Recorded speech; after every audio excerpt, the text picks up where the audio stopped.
Opisyal nang kinumpirma ng Ministry of Defense ng Israel ang pagbebenta ng halos 5,000 unit ng M113 Armored Personnel Carriers, APCs, isang makasaysayang hakbang na bahagi ng kanilang malawakang kampanya ng modernisasyon. Ang desisyong ito ay hindi lamang tungkol sa dami ng unit na kanilang ilalabas mula sa serbisyo, kundi pati na rin sa malinaw na pulisya na ibenta ito sa napakababang presyo sa pamamagitan ng government-to-government agreements sa piling mga bansang itinuturing na pinagkakatiwalaan at estratehikong kaalyado. Isa sa mga nasa pinakamataas na prioridad ng Israel ay ang Republika ng Pilipinas na sa mga nagdaang taon ay nakapagpatatag ng mas malalim at mas dinamiko pang relasyon sa larangan ng depensa.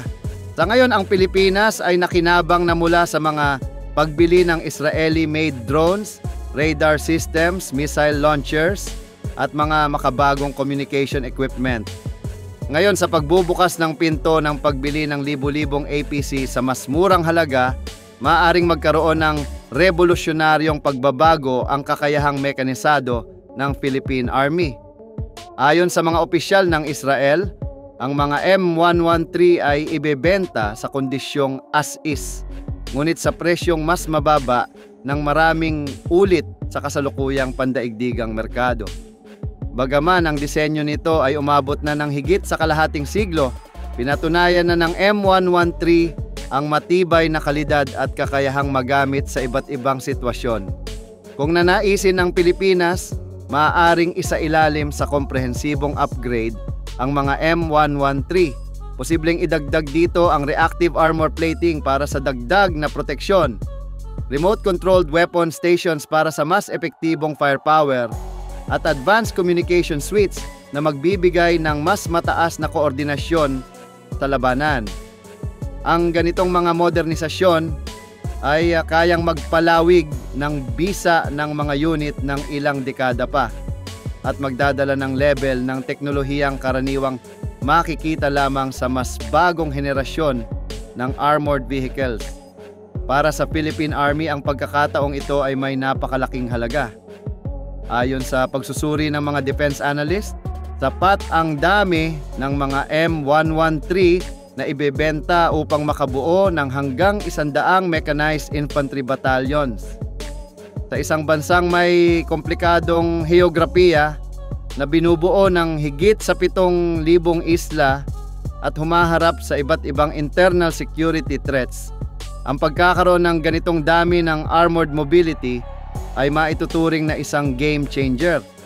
Magbibigay ito ng kakayahang mas mabilis na makapaglipat ng tropa, mas ligtas na mailapit sa mga conflict zones ang mga sundalo, at mas mahusay na magamit sa mga operasyong may kinalaman sa disaster response at humanitarian missions.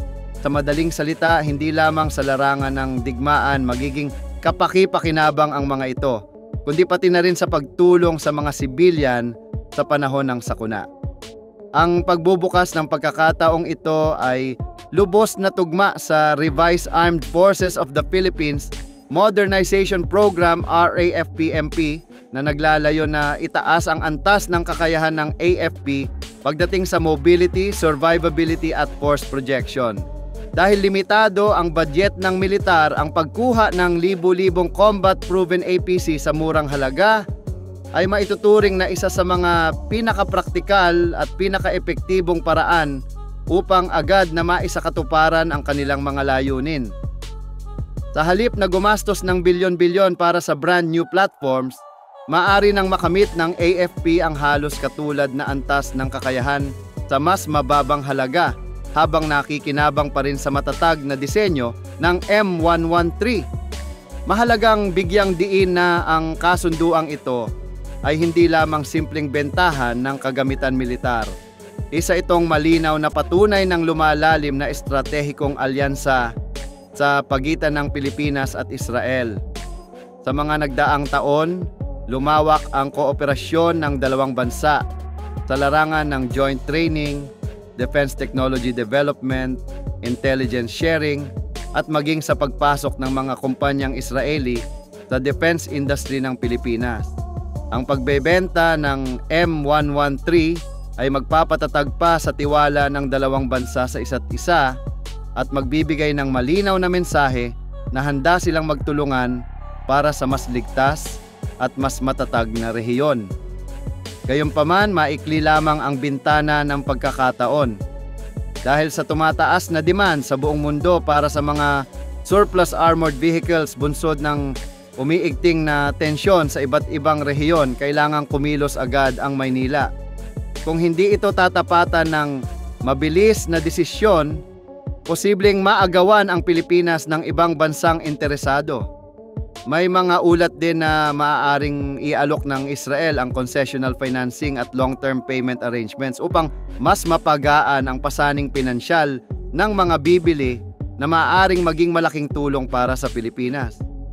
Sa kabuuan, ang desisyon ng Israel na ibenta ang buong fleet ng M113 APCs ay isang bihirang pagkakataon para sa Pilipinas na magkaroon ng malaking pag-angat sa kakayahang mekanisado ng mabilis at matipid. Higit pa rito, ito ay simbolo ng mas matibay na alyansa at mas malalim na tiwala sa pagitan ng dalawang bansa.